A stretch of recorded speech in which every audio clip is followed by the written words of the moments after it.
आवाज पाहिजे अगदी जय श्रीराम पुढचा कोपरा सुरू झाला अजून मागचा राहिला जय श्रीराम रामाचा जन्म झाला पाळण्यात येते कोण काय म्हणतंय कोण नाही कोण कुचरपणा करतंय सगळं माहिती जय श्रीराम वर्णाना मृत संधाना रसाना छंदसामपि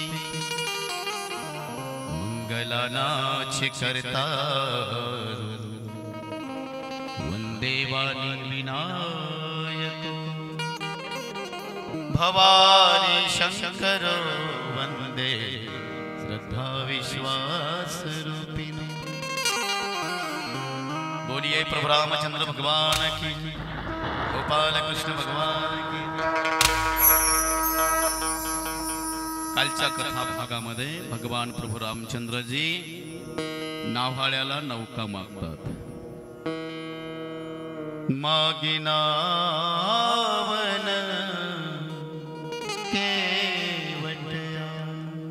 नाव मागितले नौकेमध्ये या ठिकाणी भगवान प्रभूचे चरण कमल काठवटीमध्ये धुतले आणि नौका या ठिकाणी नावाडी साष्टांग दंडवत घातलं देवाला सांगितलं देवा आता तुमचे चरण धुतले आता माझी नौका बाई होणार नाही कारण तुमच्या चरणाच्या धुळीमुळे माझी जरा मनात थोडीशी जरा दचपत चालली होती जर दगडावर तुमची धूळ उडाली तर बाई होते माझी नौका तर लाकडाची आहे दगडापेक्षा लाकूड ठिसूळ असतं देवा जर दगडाची बाई व्हायला वेळ नाही लागला तर माझी नौका लाकडाची आहे आता धूळ निघून गेले एक काम करा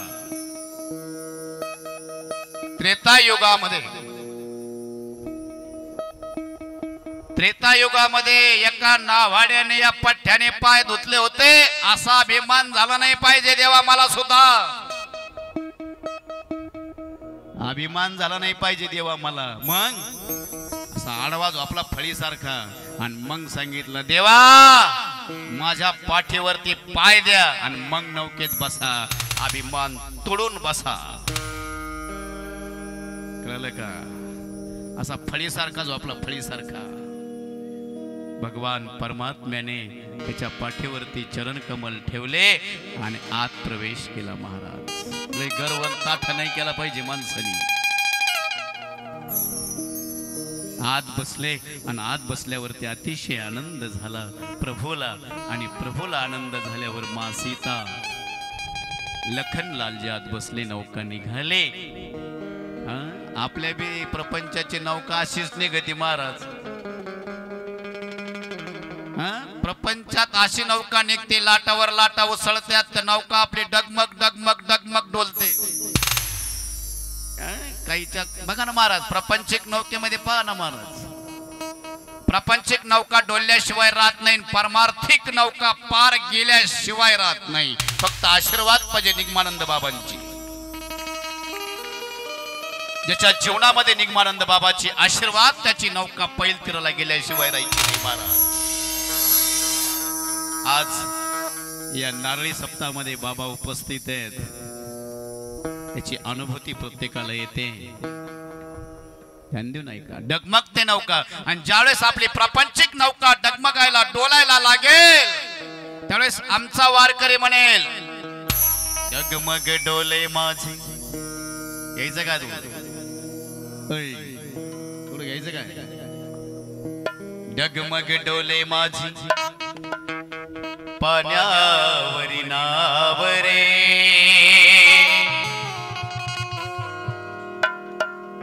पंढरीच्या पांडुरंगा बेगी बेगी धावरे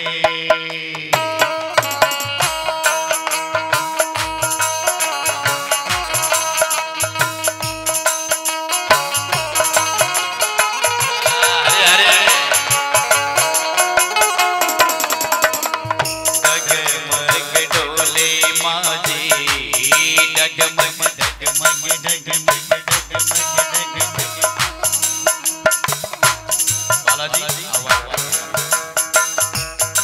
डगमग डोले माझी पाण्यावरी नाव रे डगमग डोले माझी पाण्यावरी नाव रे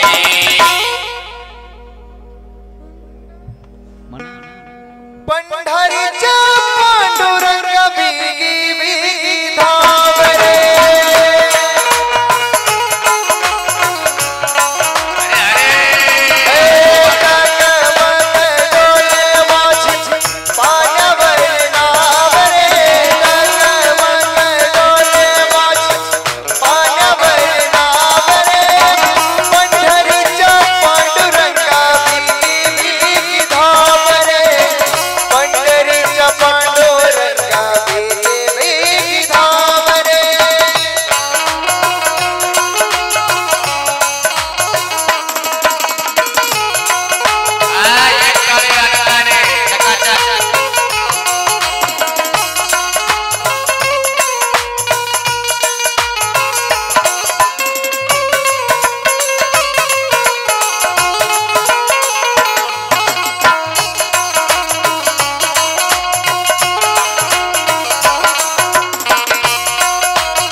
चरण पुढे म्हणतो बाकी बघू आपण मागे म्हणू सगळ्या पुरुष अबाळ डगमग डोले माझी पाण्यावरी नाव रे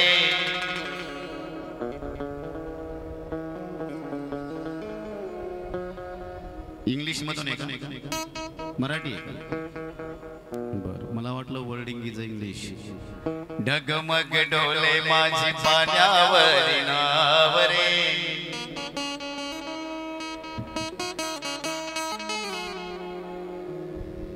प्रत्येकाची डोलते पण कोणी कोणाला सांगत नाही डोलली म्हणून पंढरीचा पांडुरंगा बेबी बेबी धाव रे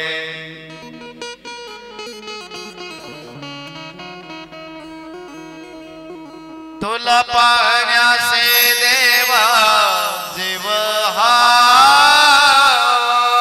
विसावला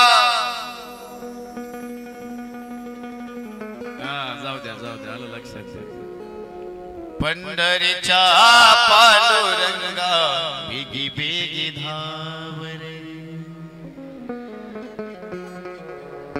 आज राम प्रभूचा जन्मोत्सव झाला जे जे एवढं चरण म्हटले असतील त्याचे नाव कल्पांती सुद्धा या ठिकाणी जीवनात डगमग करणार नाही सरळ चल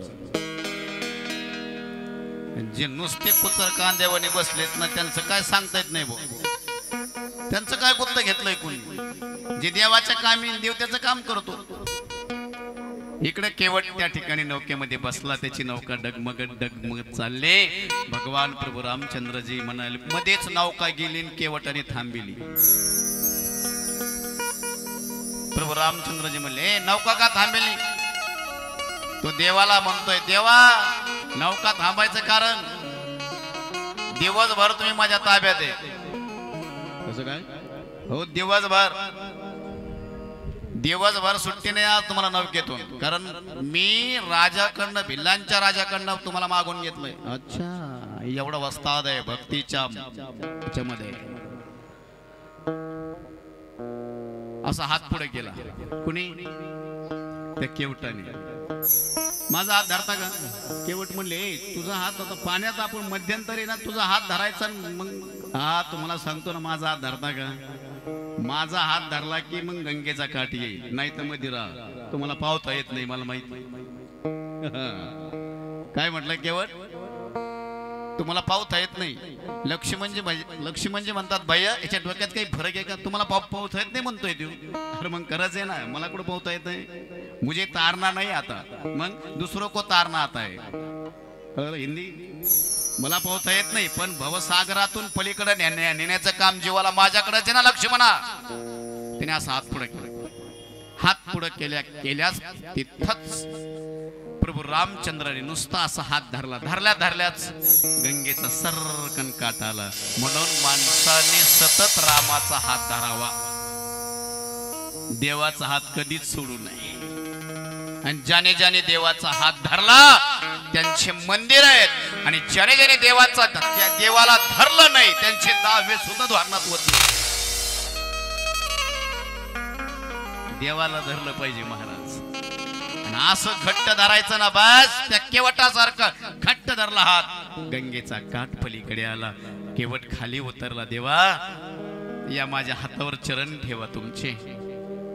देवाने चरणावरती पाय ठेवला. केवटाने प्रभूला खाली उतरवलं. आणि खाली उतरल्याच्या नंतर मात्र केवळ साष्टांग दंडवत घातला देवाच्या चरणावरती. साष्टांग दंडवत घातला आणि सांगितलं, देवा 1 रुपया सुद्धा घेणार नाही आता तुमच्याकडून. कारण तुमच्याकडे द्यायला काय माझ्याकडे. काही सगळंच काढून घेतलं तुमच्याकडून. तुमच्या अंगावरलं सोनं काढून घेतलं, वस्त्र काढून घेतले, वल्कल तुम्हाला परिधान करायला लावले. काय तुमच्याकडे काहीच नाही देवा. पण एक महत्वाचं आहे देवा, पण माझी उदारी ठेवा तुमच्याकडे. कोणला म्हणतोय. भगवान प्रभू रामचंद्राला सांगितलं, तुमची माझी उदारी ठेवा. कोणती उदारी नाही. ही काळी पट्टी आहे ना, ही माझ्या डोळ्याला बांधा. कशासाठी नाही. ज्यावेळेस रावण मारून येताना बघा हे पुढचं किती बोलतंय. अजून सीता नाहीची. ज्यावेळेस तिकडून येताना त्यावेळेस या गरीबाच्या झोपडीत मात्र विमान घेऊन उतरा. किती त्रिकालदर्शी आहे. असं सरळ नका जाऊ देवा. ही पट्टी माझ्या डोळ्याला बांधा. कारण ज्या डोळ्याने राम पाहिला त्या डोळ्याने प्रपंच करण्याची इच्छा नाही देवा. ज्या डोळ्याने राम पाहिला त्या डोळ्याने प्रपंच आता पुन्हा करण्याची इच्छा नाही. 14 वर्ष याच नौकेमध्ये असाच बसून राहीन देवा. आणि तुमची वाट पाहत राहीन. तुम्ही कधी याल, तुम्ही कधी याल, तुम्ही कधी याल, तुम्ही कधी याल. म्हणून राम त्याला भेटले. एवढी श्रद्धा होती म्हणून भेटले, उग नाही भेटले. आपल्याकडे श्रद्धा लागते महाराज अंतःकरणामध्ये राम भेटण्यासाठी. ज्यांच्या अंतःकरणात रामासारखी रामाविषयी श्रद्धा आहे राम भेटतो महाराज. नलगती सायास जावे वनांतरा सुखे तो घरा नारायण. ज्यांच्या अंतःकरणात रामाविषयी प्रेम असता जिव्हाळा आहे राम प्रभूजी भेटल्याशिवाय राहत नाही. एक सांगू का, माळकरला 3दा भेटतो, बिगर माळकरला 3दा भेटतो भगवान परमात्मा. ध्यानात ठेवा. फक्त ओळखता आला पाहिजे राम आहे. नामदेवरायाला सुद्धा भेटले. नामदेवरायाला सुद्धा भेटले कुत्र्याच्या रूपाने.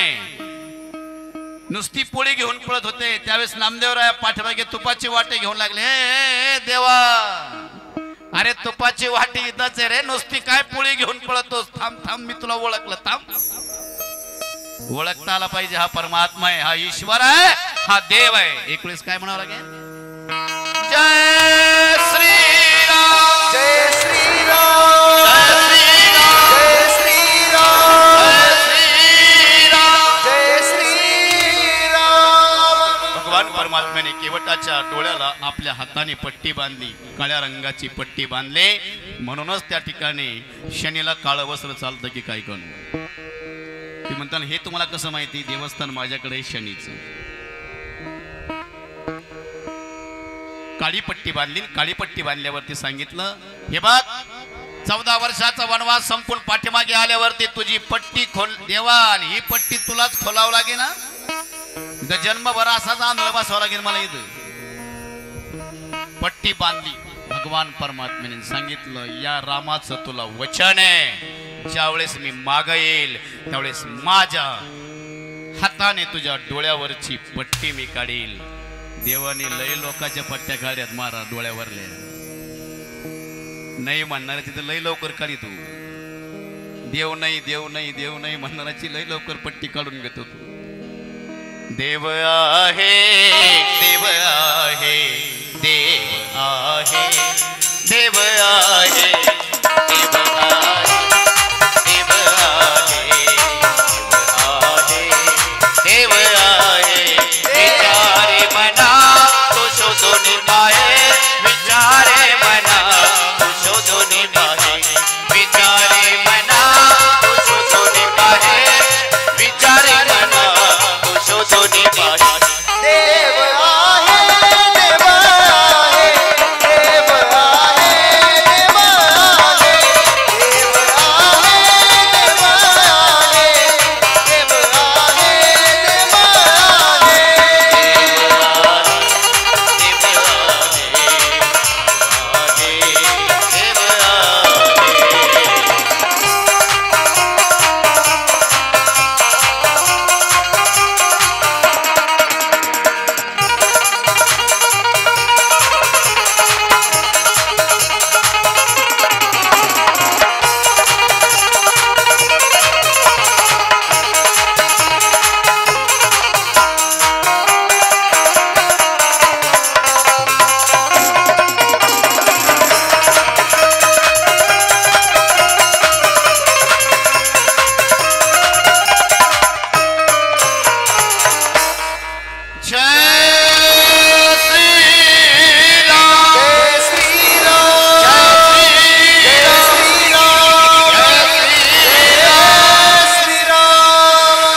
दर्शन घेतलं आणि दर्शन घेऊन त्या ठिकाणी निघाले. निघाल्यावरती भारद्वाजांचा आश्रम लागला. म्हणजेच कुठे भारद्वाज आपलं आपलं माहित पाहिजे का नाही. भारद्वाज ऋषींचा आश्रम. काही लोकांना गर्व होतो महाराज, आमच्या रामायण पाठे, आमच्या रामायण पाठे. काही म्हणतात उकळूनच पिलो, इतके दलिंद्रे काही काही, इतकी भाषा आमची घसरती. कुठे भारद्वाजाचा आश्रम? साधा प्रश्न आहे ना. भारद्वाजाचा आश्रम जिथं आता कुंभमेळा भरला तिथं भारद्वाजांचा आश्रम आहे. तिथं आश्रम भारद्वाजांचा आहे.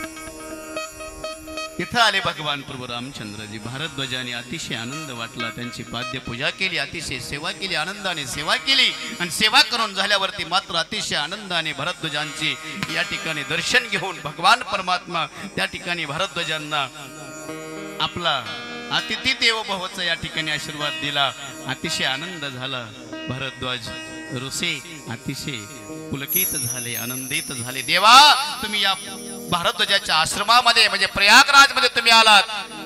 जे जे प्रयागराजला गेले होते ते भाग्यवान, कारण 144 वर्षांनी पर्वणी आली होती. पण काही खायला दलिंदर आपण पुढच्या वेळेस जाऊ. तुझ्या पप्पान ठेवली का 144 वर्ष जगशील का तू? हे महाकुंभ होता, नुसता कुंभ नव्हता. कुंभ वेगळा ना महाकुंभ वेगळा. हे महाकुंभ येतो 144 वर्षांनी जगणार का आपण 144 वर्षांनी पुढच्या वेळेस जाऊ बाबा तुझ्या 3 पिढ्या खापत्यान त्यावेळेस तू कुठं असशील गेले लोक दर्शन घेतलं 3 वेळ डुबकी मारली तुम्ही म्हणतात तुम्ही गेलते का माझा द्वंद्व झाला म्हणून तुम्हाला सांगतोय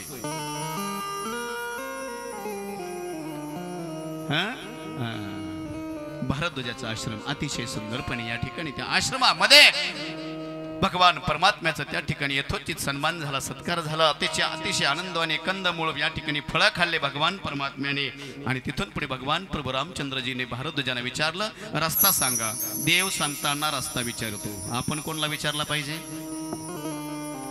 देव संतांना रस्ता विचारतो त्यांना विचारलं मी कुठं जाऊ त्यावेळेस मात्र भारद्वाजाने म्हणजे संतांनी सांगितलं तुम्ही या मार्गे जा आणि या मार्गे जा म्हणण्यापेक्षा 4 ऋषी या ठिकाणी 4 शिष्य दिले पूर्व पश्चिम उत्तर दक्षिण किती तुळशीरामन फिजा गरम करता इथल्या टाळूतल्या ते सांगतोय तुम्हाला पूर्व पश्चिम उत्तर दक्षिण या ठिकाणी 4 ऋषी दिले या ठिकाणी 4 विद्यार्थी दिले सांगितलं जो विद्यार्थी सगळ्यात पुढे त्या विद्यार्थ्याच्या मागचा प्रभू म्हणजे रामाला सुद्धा भगवान प्रभूला सुद्धा रस्ता दाखवण्याचा कार्यक्रम भारद्वाज ऋषीने केला देव मागे आणि या ठिकाणी विद्यार्थी पुढे देव मागे आणि विद्यार्थी पुढे चालत चालत चालत चालत पुढे निघाले त्यावेळेस भगवान प्रभू रामचंद्रजी त्यांना सांगतात आता आम्हाला रस्ता माहीत झाला तुम्ही परत जा आणि त्यावेळेस मात्र सीता मैयाला घेऊन त्या ठिकाणी भगवान प्रभू रामचंद्रजी लखनलालजी घेऊन पुढे निघाले पुढे निघाल्यावरती काही बिल्ल होते गोळे बाबडे बिल्ल भेटले मध्येच सीता मैयाकडे पाहिजे पुढे राम प्रभूजी मध्ये सीता आणि पाठीमागे लखनलालजी ऐका थोडं ऐका आता रामाचे असे फोपाट्यात चलत असताना पाय उमटायचे 2 सीतामाय आपल्या मालकाच्या पायावर पाऊल पडणं म्हणून कधी इकडं कधी इकडं कधी इकडं कधी इकडं आपल्या मालकाच्या पायावर पाऊल पडलं नाही पाहिजे फोपाट्यात सुद्धा आणि आज सुद्धा ज्यावेळेस माऊलीचा घोडा रिंगणाला ज्या रिंगण घालतो त्यावेळेस माती उचलून कपडाला कोण लावतो घोड्याची माती लावायची का माऊलीची सांगा ना महाराज माऊली त्या घोड्यावरती विराजमान आहेत असं आमचा वारकऱ्याचा या ठिकाणी समज नाही या ठिकाणी आहेत म्हणून त्या घोड्याची माती आम्ही उचलून आमच्या डोक्याला मस्तकाला लावतो महाराज पण माझ्या मालकाच्या पावलाच्या 2 खुणा आणि माझ्या पावलाच्या 2 खुणा माझ्या मालकाच्या पायावर पाय पडू नये याच पाप मला लागेल म्हणून सीता माय त्या ठिकाणी कधी अलीकडे कधी पलीकडे कधी अलीकडे कधी पलीकडे आता किती झाले पाय रामाचे 2 सीता मैयाचे 2 मागे लखनलालजी लक्ष्मणाला 4 पावलं हुकून मग पाऊल टाकीत होते म्हणून रामाचं प्रेम लखनलालजीवरती लखनलालजीचं प्रेम रामावर माझ्या भावाच्या पावलावरती माझ्या भाऊजाईच्या पावलावरती जर माझा पाय पडला तर मला या ठिकाणी पाप किती लागल मी या ठिकाणी पापी होईल त्यापेक्षा दोघांच्याही पावलावरती माझा पाऊल पडू नये यासाठी लखनलालजी कधी अलीकडे कधी पलीकडे कधी अलीकडे कधी पलीकडे आपल्या भावाच्या पावलावर सुद्धा पाऊल पडू देत नव्हते एवढं भावाला सांभाळीत होते मी रामाचं लक्ष्मणाचं सांगतोय आपलं आपलं आपण पाहून घ्यायचं असतं हे गणित रामप्रभूचं आणि लक्ष्मणाचं सांगतोय एवढं जर प्रेम भगवान प्रभू रामचंद्राचं लक्ष्मणावरती आणि लक्ष्मणाचं रामचंद्रावरती आहे सहज माणसं बोलता बोलता म्हणतात माझी आमची राम लक्ष्मणाची जोडी आहे महाराज निघाले त्या भोळ्या भाबड्या बिल्लीने पुढे आल्या आणि पुढे आल्यावरती मात्र सुंदर प्रभूचं रूप निहाळू लागल्या राम लखन से रूप निहारे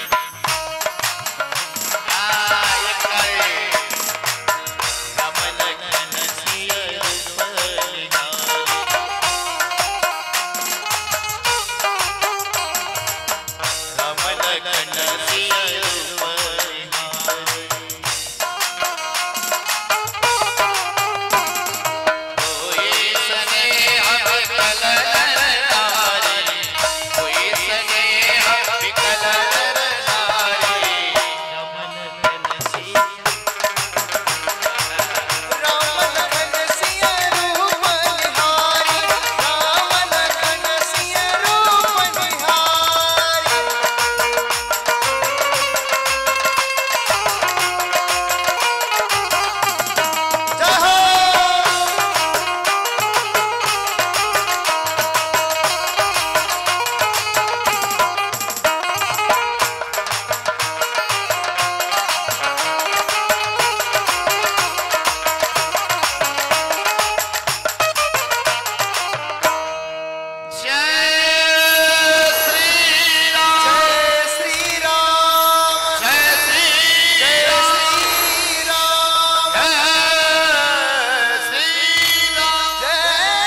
घर घर में अब कहिला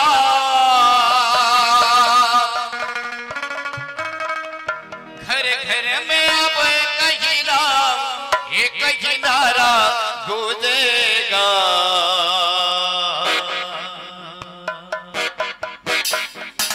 मेरे भारत का बच्चा बच्चा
ज्यांनी हजारो वर्षापूर्वी रामकथा लिहून ठेवली होती, भगवान परमात्म्याला तसं वागावं लागलं, त्यांचा आश्रम या ठिकाणी आहे. त्या ऋषींचं नाव आहे महर्षी वाल्मिकी. काय नाव आहे? महर्षी वाल्मिकींच्या आश्रमात आलंय. तिथं असं सांगितलं जात होतं, महर्षी वाल्मिकी ऋषींच्या आश्रमात आल्यावरती काही सिंह बसले होते, काही वाघ बसले होते आणि त्यांच्या मानेवरती मान टाकून गाय झोपलेली होती, बैल झोपलेला होता, हरणं झोपलेली होती. मी काय सांगतो जरा ध्यान देऊन ऐका रामायणाकडं. आश्रमातली ताकद केवढी. वाल्मिक ऋषींच्या आश्रमामध्ये जे वाघ होते, जे सिंह होते, त्यांच्या मानेवरती मान टाकून हरणं झोपलेली होती, गाय झोपलेली होती, बैल झोपलेली होती. आता मला सांगा, वाघाला जास्त हरण आवडतं का नाही? का वाघ शुद्ध शाकाहारी नाही ना? मग हरणाची मान सिंहाच्या पार डोक्यावर ठेवून झोपलेला सिंह, त्या महात्म्यात किती ताकद, चराचरात विश्वावरती ताकद त्या महात्म्याची, की जगाच्या बापाला इथं आल्यावर जसं रामायणामध्ये लिहून ठेवलं होतं, कोळियाची ख्याती वाढली गहन, केले रामायण रामा आधी. रामायण दुसरं तिसरं कुणी नाही लिहिलं महाराज, रामायण दरोडे खोरांनी लिहिलेलं आहे. ते म्हणतात एकच काय अधिकार केवढा. अरे तुम्ही किती पापी असू द्या रे. 7 रांजण भरले होते, जानवेवाले मारले होते. जानवेवाले म्हणजे ब्राह्मण, बिगर माळकरी किती मारले असेल त्याचा हिशोब नाही ठेवला त्यांनी. म्हणजे 2 पदराचे जानवे असतेच ना. मौजे बंधन झालं का, म्हणजे ब्रह्मचारी अवस्थेत त्यावेळेस 1 पदर, त्याला 3 पदर असतात. आणि लग्न झाल्यावर अजून 1 पदर येतो, त्यात परत 3 पदर असतात, मिळून 6 होतात. म्हणजे 2 जानवे झाले. हे आपल्या हिंदूला कळलं पाहिजे ना किती पत्र असतात म्हणून. पत्रकार, हे आपल्या हिंदूला कळलं पाहिजे ना जानव्यात पत्र किती. आणि जानवे कुठं कुठं घालता येतात ती बी सांगतो, आलाय वागाने म्हणून. माय बापाच्या दशक्रिया विधीच्या वेळेस, मौजे बंधनाच्या वेळेस, आणि जगाच्या मालकाची प्राण प्रतिष्ठा करता वेळेस, या 3 ठिकाणी जानवे घालता येत असतात. हे ध्यान देऊ ऐका. आणि प्रत्येक हिंदूचं कर्तव्य जानवं गळ्यात असू द्या, जाण असू द्या, म्हणजे जानवं येत असत. ज्याला जाण आहे जानव्याची, म्हणजे धर्माची, त्याच्याच गळ्यात. आपण काय बाप्पा, आपल्याकडे कशाचं जानवं, आपल्या काय करत जानवं घालून. प्रत्येक हिंदूला जानवं घालण्याचा अधिकार आहे. म्हणून या ठिकाणी सांगितलं कुठं कुठं घालता येते ते. एक वेळेस काय म्हणावं लागेल, जय श्रीराम, जय श्रीराम, जय श्रीराम. वाल्मिक ऋषींना ज्यावेळेस भगवान प्रभू रामचंद्र जे आले, अतिशय आनंद झाला. आनंदाच्या भरामध्ये महर्षी वाल्मिक ऋषींनी भगवंताची सेवा केली. पुढे आले, देवा तुम्ही माझ्या आश्रमात आला देवा. अतिशय सुंदर वाटलं. आणि सुंदर वाटल्यावरती मात्र भगवान परमात्म्याने हात जोडले, पाद्य पूजन झालं. आणि प्रभूला या ठिकाणी कंदमुळं खायला दिले सांगितलं. प्रभूने मनात विचार केला, माझी रामकथा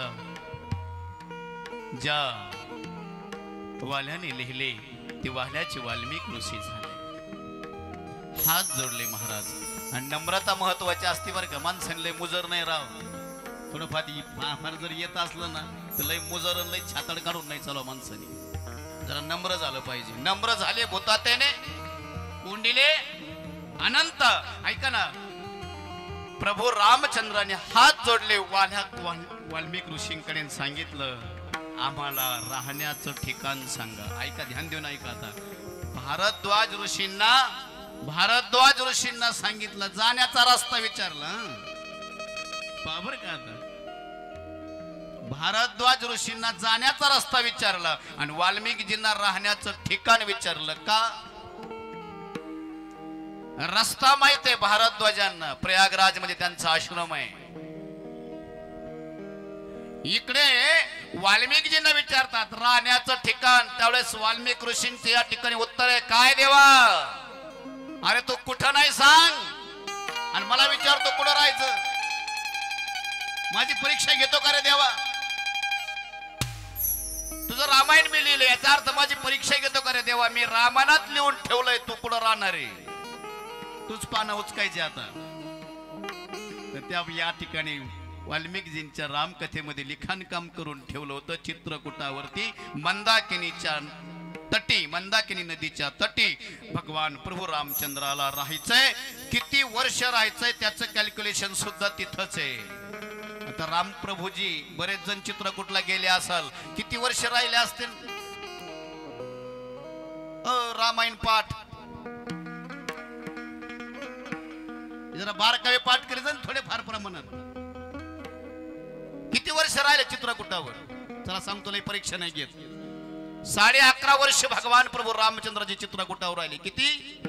11.5 वर्ष भगवान प्रभू रामचंद्रजी चित्रकूटावर राहिले. तुम्ही म्हणता तुम्हाला हे कसं माहिती? मी वर्षात 4 वेळेस चित्रकूट हिंडून येतोय, कारण टूर अँड ट्रॅव्हलचा व्यवसायच आहे. हे बी सांगितलं गेलं पाहिजे ना. सूर्य ना अजय रथ. तुम्ही गेलते का महाराज? कधी कधी नाही, वर्षात 4 वेळेस होतंय माझं, म्हणून तुम्हाला सांगतोय. 11.5 वर्ष त्या ठिकाणी भगवान प्रभू रामचंद्रजी चित्रकूटावर राहिले आणि राहिल्यावरती या ठिकाणी अतिशय आनंद झाला. पर्णकुटिया या ठिकाणी सुंदरपणे पर्णकुटिया बांधायला सुरुवात केली. लक्ष्मणजी त्या ठिकाणचे आर्किटेक्ट आहेत, इंजिनियर आहेत. भगवान प्रभू रामचंद्रजी सांगतात, लखन आपल्या दोघांसाठी पर्णकुटिया बनव बाबा. चला तुम्हाला आता गीत रामायणात घेऊन जातो थोडस. या इथे पहिलं मी गीत रामायणात करीत होतो, पण आदिष्टान नसल्यामुळे मी तुळशी रामायणाकडे वळवलं. ध्यान देऊ नाही. या इथे लक्ष्मणा बांध कुटी. कोण म्हणताय? भगवान रामचंद्र. या इथे लक्ष्मणा बांध कुटी. या मंदाकिनीच्या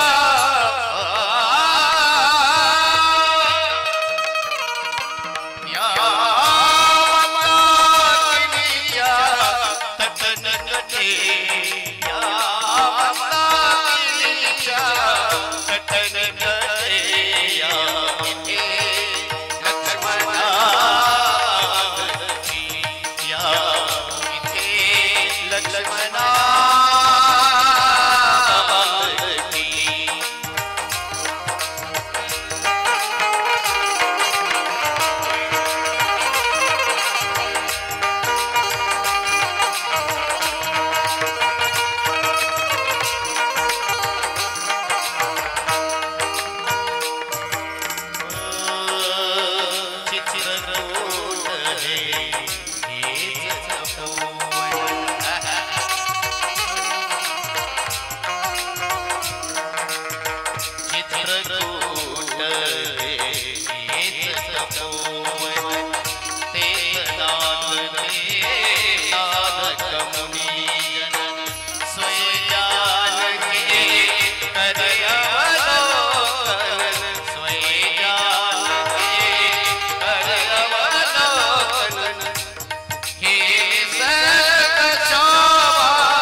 इथे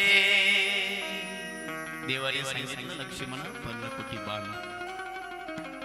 देव भल्या भल्याच्या पर्णकुट्या बांधतो महाराज. फक्त एकच आहे की त्याला सांभाळणारेच पर्णकुटी अबाधित राहील.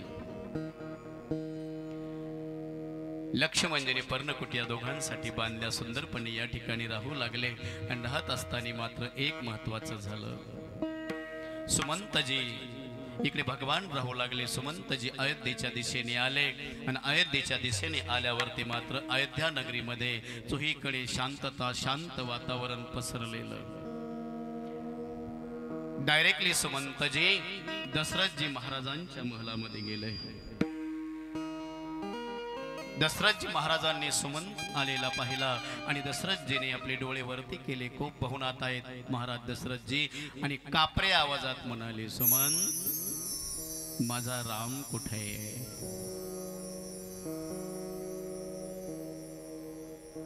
आमचे राम जर काल कारगिलच्या बाउंड्रीवरती गेले तर तिकडे शहीद होतात.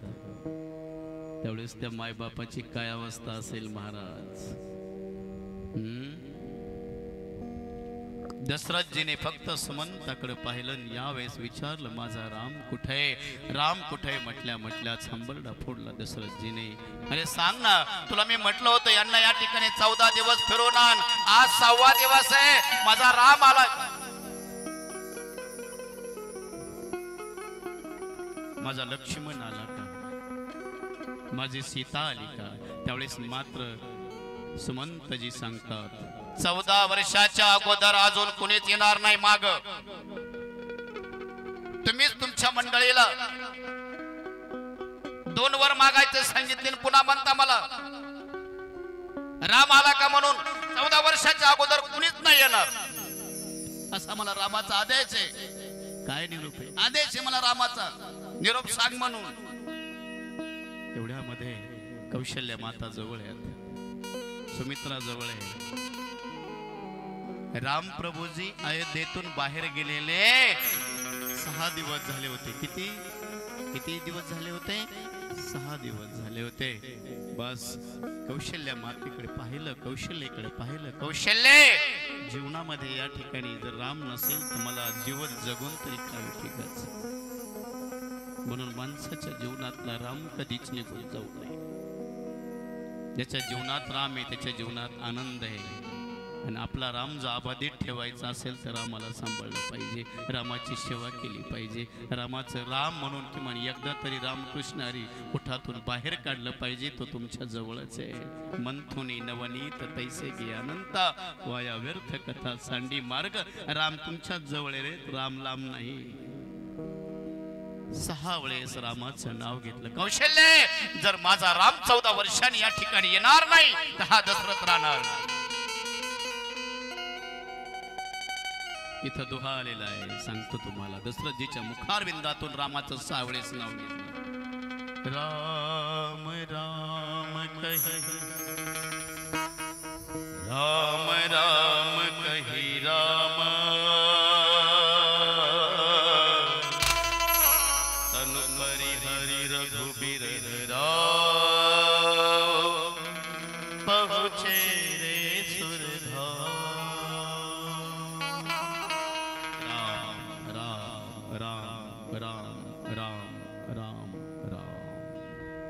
दशरथजी शांत झाले, प्राणज्योत मावळले.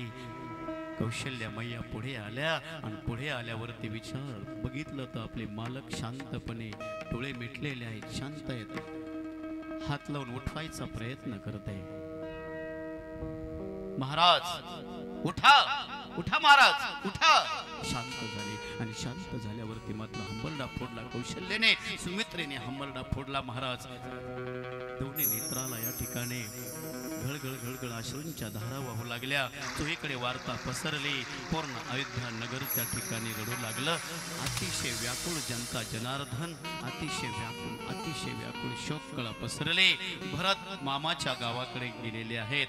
मामाचं नाव युधाजित. आता काय करावं म्हणून या ठिकाणी एक महत्वाचं आहे. तेल नाव भरी नृपतनो राखा. ध्यान देऊ नये का, हा तेल नाव भरी नृपतनो राखा, दूत बोलाई बहुरी अस भाषा. तेलाच्या नौकेमध्ये दशरथजीचं प्रेत ठेवण्यात आलं. भरताला या ठिकाणी सुमंतजी घेण्याकरता निघाले. एक सांगू, आपल्याकडे माणसं जाळायचं प्रकार खूप विचित्र आहे. आपण ज्यावेळेस अंत्येष्टी प्रक्रिया करतो त्यावेळेस 3.5 कोटी रुपयाच्या देहाला घासलेट किंवा डिझेल मध्ये पेटून देतो. महाराज अलाउड नाही.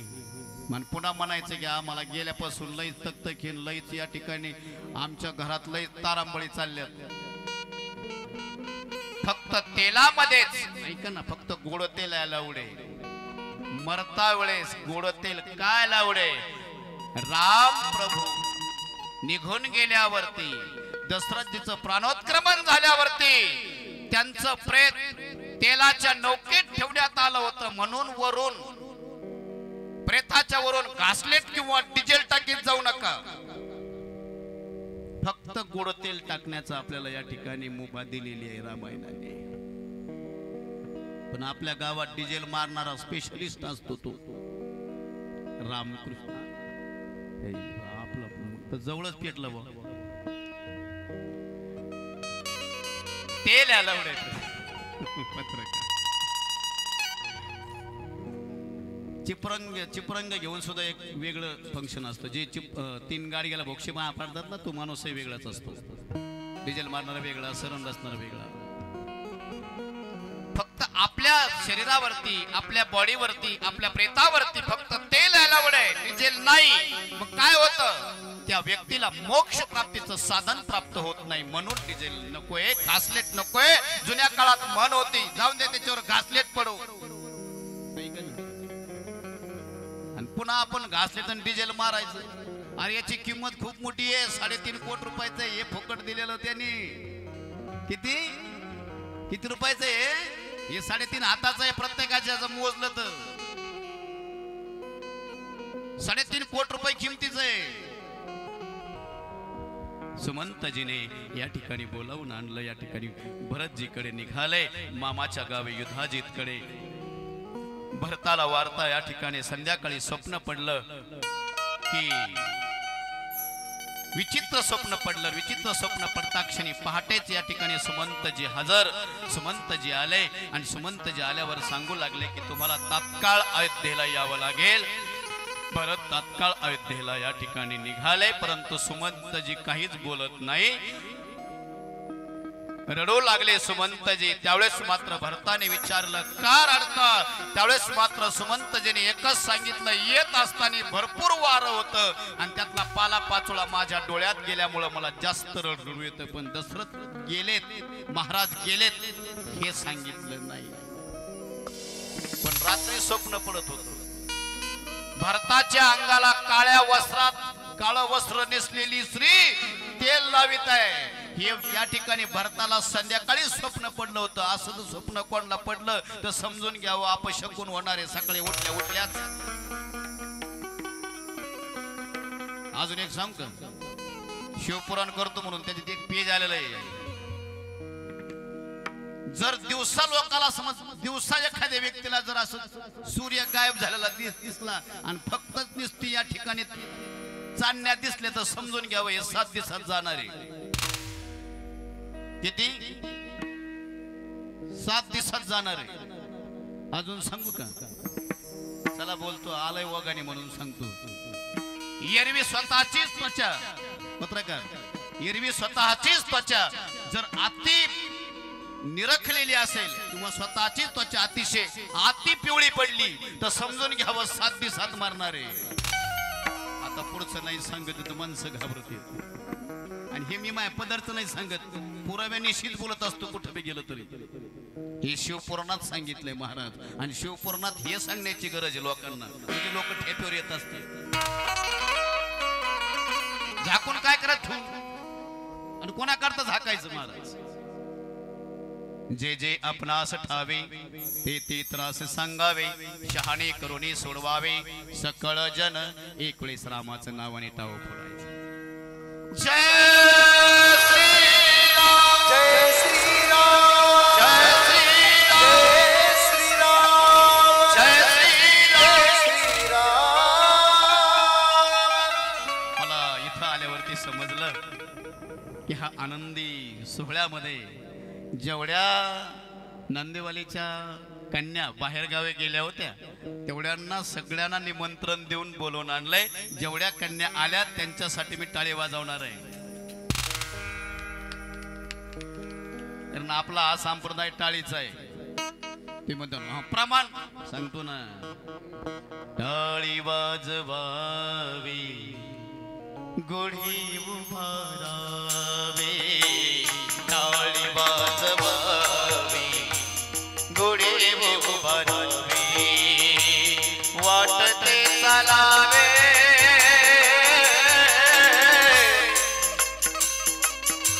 पंढरीचे, वाटते चालावे पंढरीचे, टाळ वाजवावी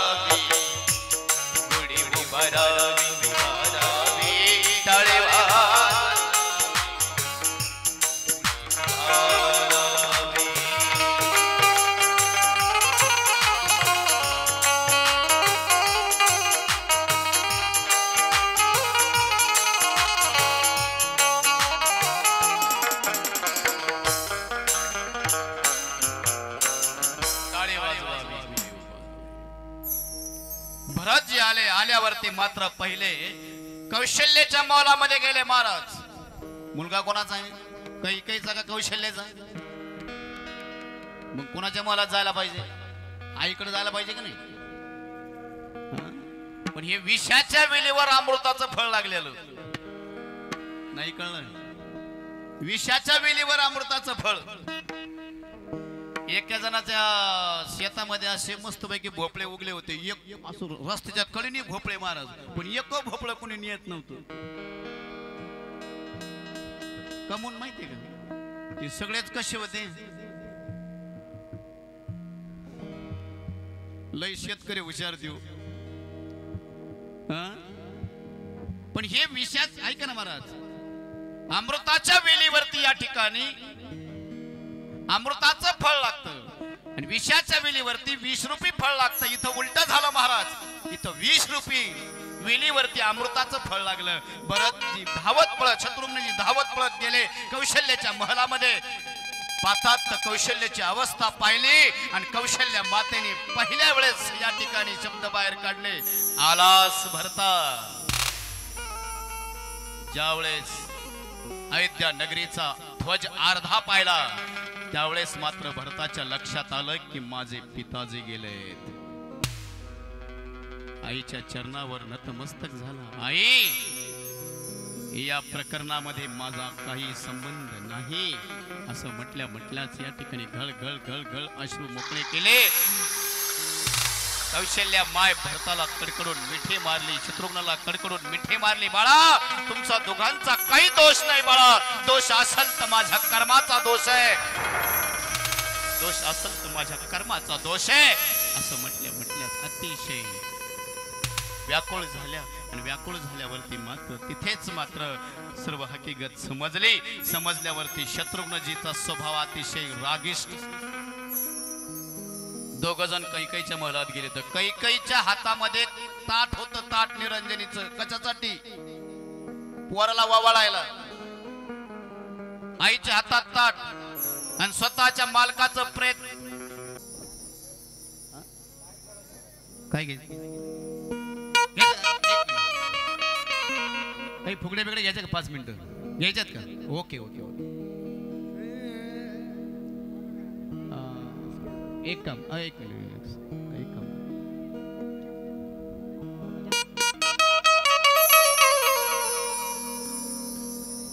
ज्याला ज्याला आपले अंग मोकळे करायचे ना, म्हणजे नृत्य करायचं ना, फुगड्या नृत्य. आज रामनवमी आहे की नाही, घडली पाहिजे का नाही?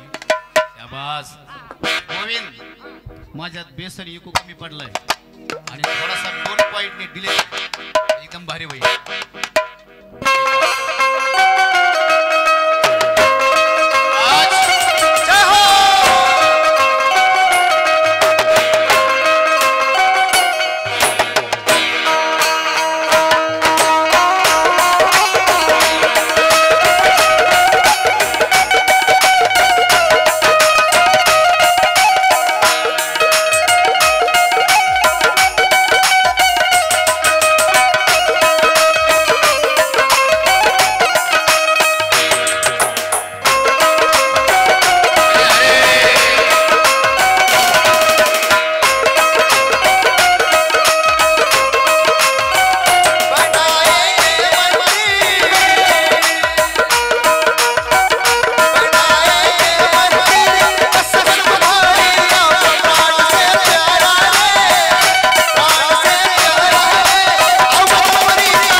राधे बोल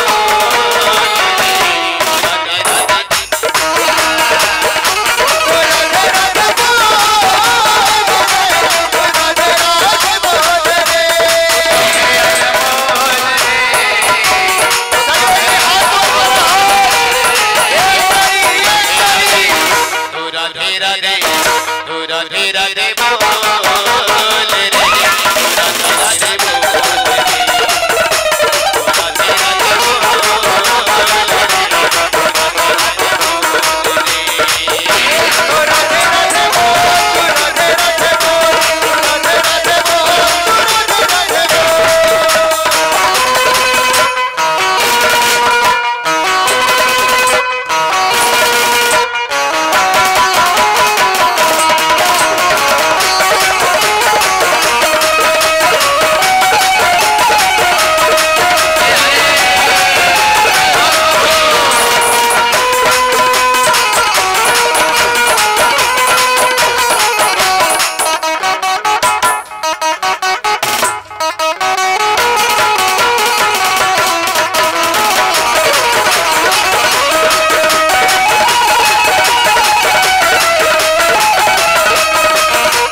तोपर्यंत या ठिकाणी बसण्याची ओके ओके ओम जय जानकी नाथ प्रभु जया से रघुनाथ कर जोड़े विनव तो कर जोड़े विनव सब मेरी सुनो माता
या पाळण्यामध्ये हा मोबाईल कोणाचा आहे ज्यांचा असेल त्यांनी ओळख पटवून हा मोबाईल घेऊन जाणे. मोबाईल माझ्या हातात वर धरलाय पहा. समोरच ऐका ऐका ऐका तुम्ही का उठले?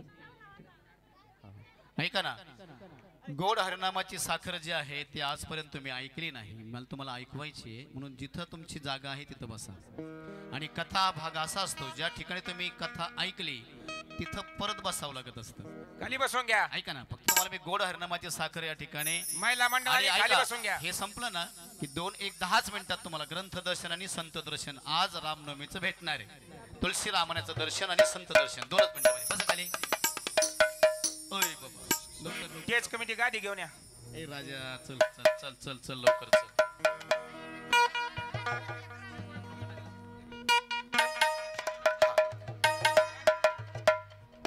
जल्दबाजी में चलो 1 2 3 स्टार्ट.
संपलंय रामायण.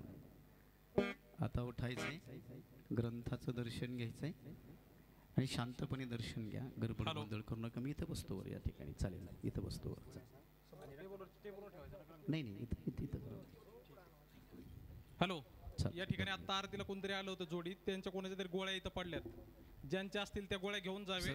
ठीक आहे. पत्र. त्यानंतर येणाऱ्या भाविकांना एक विनंती आहे, ज्या भाविकांना रक्तदान चौरंग शिबिर कसं करायचं असेल, ज्या भाविकांना ब्लड डोनेट करायचं असेल, त्यांनी मंदिराच्या समोर गाडीचा कॅम्प लावलेला आहे, त्या ठिकाणी जाऊन ब्लड डोनेट करायचे बघा.